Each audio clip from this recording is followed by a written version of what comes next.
बातमीपत्रामध्ये आता पाहणार आहोत सकाळच्या महत्त्वाच्या 100 बातम्या अतिशय वेगवान स्वरूपात सुरुवात करूया।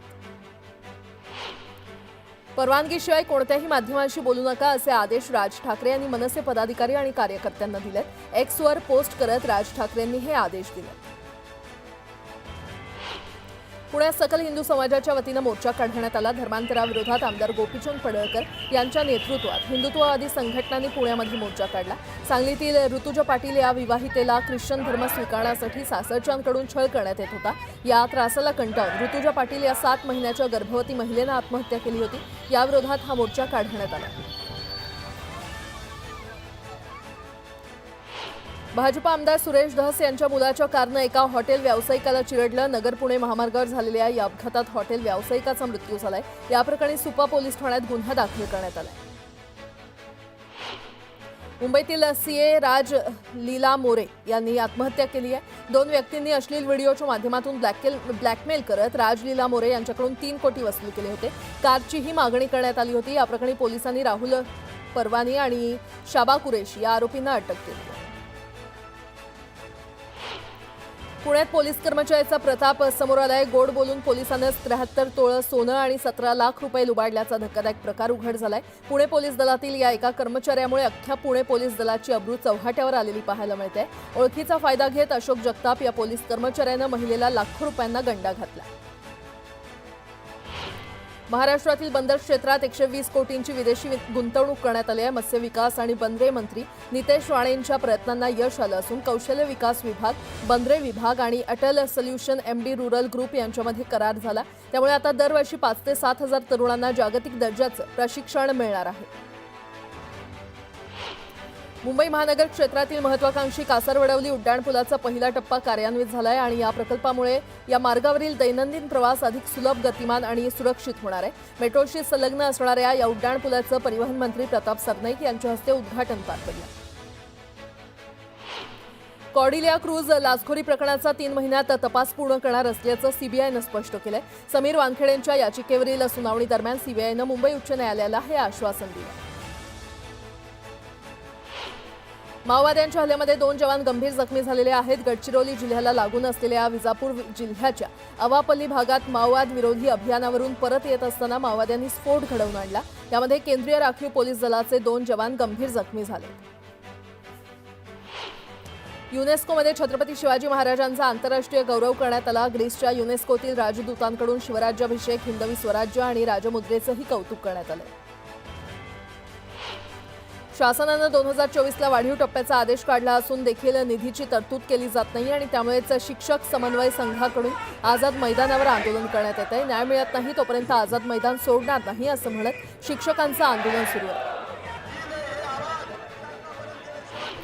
आझाद मैदानावर सुरू असलेल्या शिक्षकांच्या आंदोलनाला मंत्री गिरीश महाजन यांनी भेट दिली। यावेळी त्यांनी शिक्षकांच्या मागण्या पूर्ण करणार असल्याचं आश्वासन दिलं। दरम्यान शिष्टमंडळाची फडणवीसांसोबत भेट करून देणार असल्याचंही ते म्हटलं।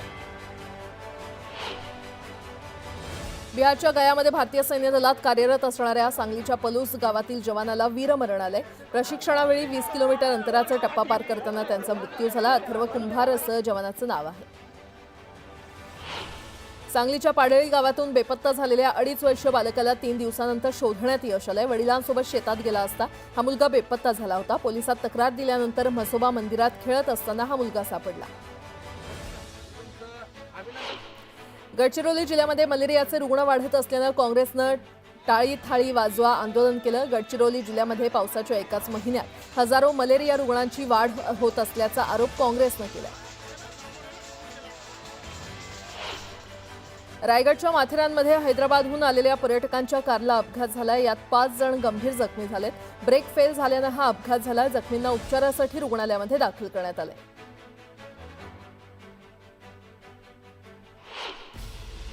आता एक मोठी बातमी। पश्चिम द्रुतगती महामार्गावर प्रचंड वाहतूक कोंडी झाली असल्याचं पाहायला मिळतंय। नायगाव ते घोडबंदर दरम्यान वाहतूक कोंडी झालेली आहे आणि वाहतूक कोंडीमुळे वाहन चालक त्रस्त झालेत। या क्षणाची मोठी बातमी आपण पाहतोय। काही दृश्य समोर आलेत। पश्चिम द्रुतगती महामार्गावर प्रचंड वाहतूक कोंडी झाली असल्याचं पाहायला मिळतंय। नायगाव ते घोडबंदर या दरम्यान ही वाहतूक कोंडी झाली आहे आणि त्यामुळे वाहन चालक मोठ्या प्रमाणात त्रस्त झालेत। मनस्ताप त्यांना सहन करावा लागतोय।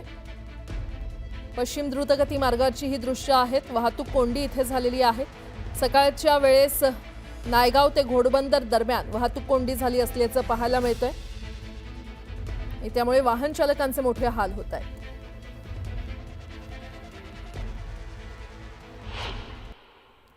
अलमट्टी धरणाची उंची वाढवण्याच्या कर्नाटक सरकारनं घेतलेल्या निर्णयामुळे कोल्हापूर आणि सांगली जिल्ह्यामध्ये होणाऱ्या परिणाम आणि अडचणींबाबत जलसंपदा मंत्री राधाकृष्ण विखे पाटील यांच्या अध्यक्षतेखाली विधान भवनात बैठक आयोजित केली आहे. दुपारी 3 वाजता होणाऱ्या या बैठकीला दोन्ही जिल्ह्यातील सर्वपक्षीय खासदार आणि आमदारांना आमंत्रित केलं जाणार आहे. यामुळे या दोन्ही जिल्ह्यातील 29 खासदार आणि आमदार या बैठकीला उपस्थित राहतील अशी शक्यता आहे.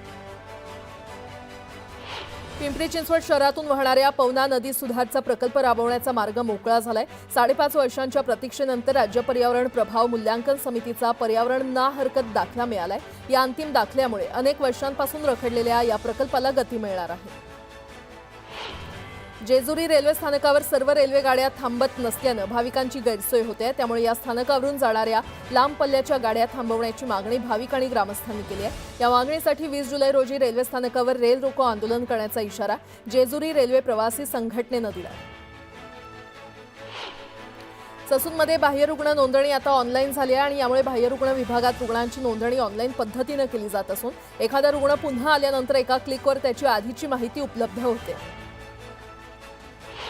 महाराष्ट्र मेट्रो रेल्वे कॉर्पोरेशननं प्रस्तावित मार्गिकांसाठी 12 नवीन गाड्या घेण्याचा निर्णय घेतलाय. मेक इन इंडिया अंतर्गत बनवण्यात येणाऱ्या टिटागड रेल सिस्टम लिमिटेड आणि टिटागड फिरेमा या 2 कंपन्यांना डबे बनवण्याचं काम देण्यात आलंय. त्यासाठी 430.53 कोटी रुपयांचा करार करण्यात आलाय.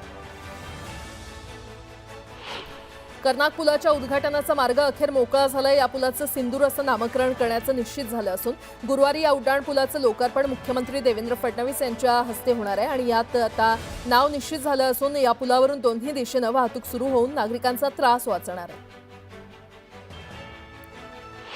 विमा कंपन्यांना विमा हप्त्यापोटी देय असलेली सुमारे 1000 कोटी रुपयांची राज्य सरकारकडून वेळेत दिलेली नाहीयेत आणि त्यामुळे 2023-24 मधील खरीप आणि रब्बी हंगामातील विमा भरपाई रक्कम अद्याप शेतकऱ्यांना मिळाली नाहीये. हप्त्याची देय रक्कम 8 दिवसात कंपन्यांना दिली जाईल आणि त्यानंतर भरपाई रक्कम मिळण्याचा मार्ग मोकळा होईल अशी कबुली कृषी मंत्री माणिकराव कोकाटे यांनी विधान परिषदेत दिली. रॅपिडो बाईक टॅक्सी सेवा बंद करण्यात आली आहे. शासनानं नुकतंच ई बाईक धोरण जाहीर केलं आहे. त्यानुसार विविध अटी शर्तींचं पालन करणाऱ्या आणि केवळ इलेक्ट्रिक बाईक असलेल्या संस्थांना यापुढे बाईक टॅक्सीची परवानगी मिळणार आहे. धाराशिव तुळजाभवानी मंदिर विकास आराखड्याला राज्य शासनानं प्रशासकीय मान्यता दिल्यानंतर आजपासून तुळजाभवानी मंदिराभोवती भूसंपादन प्रक्रिया राबवली जाणार आहे. या भूसंपादन प्रक्रियेला तुळजापूरचे पुजारी, व्यापारी आणि नागरिकांनी विरोध दर्शवलाय. महाराष्ट्र मेडिकल काउन्सिलमध्ये होमिओपॅथी डॉक्टरांचा समावेश करण्याचा निर्णय राज्य सरकारनं एका अध्यादेशाद्वारे घेतलाय. आता या निर्णयाला राज्यातील MBBS डॉक्टर असलेली संघटना IMA अर्थात इंडियन मेडिकल असोसिएशननं विरोध केलाय. निर्णय तात्काळ मागे घेण्याची मागणी करण्यात आली आहे. जळगाव जिल्ह्यातील सावदा येथील हजरत सादिक शहावली बाबांच्या उरूस महोत्सवाला सुरुवात झाली असून या उरूस महोत्सवानिमित्त सावदा शहरात संदल मिरवणूक काढण्यात आली. या संदल मिरवणुकीमध्ये हिंदू मुस्लिम भाविकांनी मोठ्या संख्येनं सहभाग घेतला होता.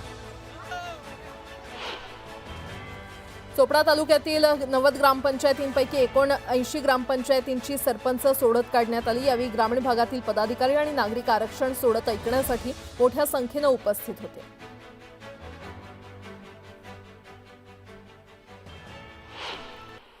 आता एक मोठी बातमी. परवानगीशिवाय कोणत्याही माध्यमांशी बोलू नका असे आदेश मनसे अध्यक्ष राज ठाकरे यांनी मनसे पदाधिकारी आणि कार्यकर्त्यांना दिले.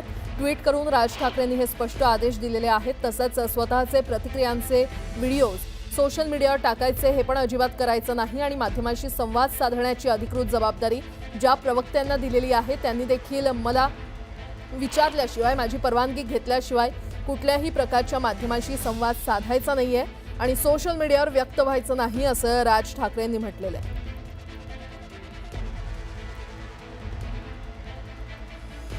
आपण पाहतोय तर राज ठाकरे यांनी मनसैनिकांना आदेश जारी केलेले आहेत. परवानगीशिवाय कोणत्याही माध्यमांशी बोलू नका असे आदेश राज ठाकरे यांनी मनसे पदाधिकारी आणि कार्यकर्त्यांना दिलेत. ट्विट करून राज ठाकरेंनी हे स्पष्ट आदेश दिलेले आहेत.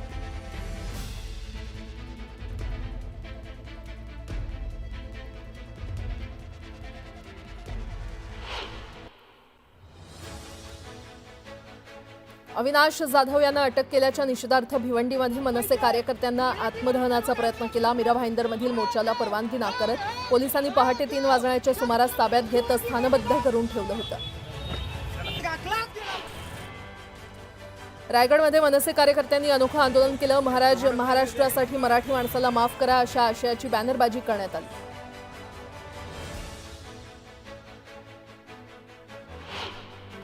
विरोधी पक्षनेतेपदाच्या मुद्द्यावरून विरोधक आक्रमक झाले। थेट सभागृहात देखील अध्यक्षांना जाब विचारला गेला। विरोधी पक्षनेता का निवडला जात नाही असा सवाल भास्कर जाधव यांनी केला। जळगावच्या चोपडा तालुक्यात 90 ग्रामपंचायतींपैकी 79 ग्रामपंचायतींमध्ये सोडत काढण्यात आली आहे। 79 ग्रामपंचायतीतील 6 ग्रामपंचायत अनुसूचित जातीसाठी राखीव करण्यात आलेल्या आहेत।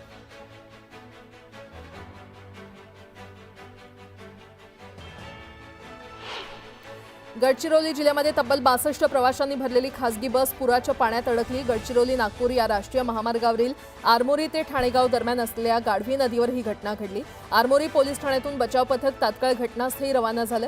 1.5 तासांच्या अथक प्रयत्नानंतर ही बस बाहेर काढण्यात आली आणि या सर्व प्रवाशांना सुखरूप बाहेर काढण्यात यश आलं। वर्ध्यात गेल्या 3 दिवसांपासून पावसानं दमदार हजेरी लावली आहे। संततधार पावसामुळे जनजीवन विस्कळीत झालंय।